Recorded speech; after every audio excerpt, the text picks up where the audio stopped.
Magandang araw po ulit sa inyong lahat. Ngayong linggo,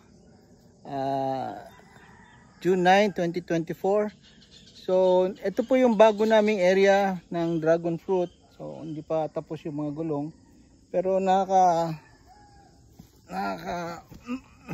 yung mga bago namin tanim na suloy may ano na, may bulaklak na at may bunga na.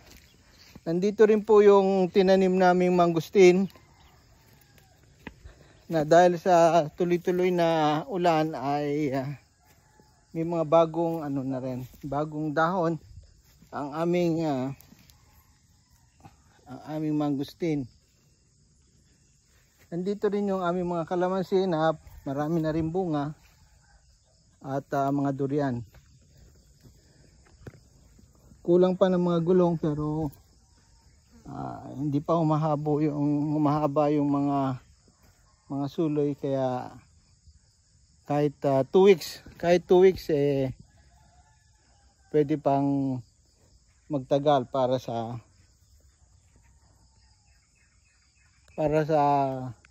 malagyan ng mga gulong para hindi pa masyado mahaba ang mga suloy.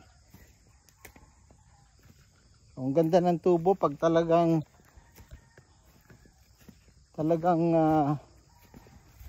maulan at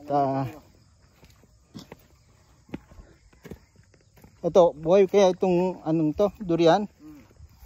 So mga durian namin tuloy-tuloy ang paglago ng mga durian. At dito rin namin kinukuha yung mga mangga na kalabaw na matagal ko nang itanim, siguro mga 5 to 7 years ago. Kaya dito kami nag-harvest ng mga kinalabaw na mangga.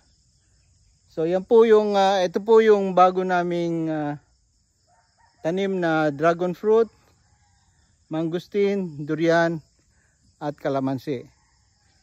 Maraming salamat at happy Sunday muli sa inyong lahat.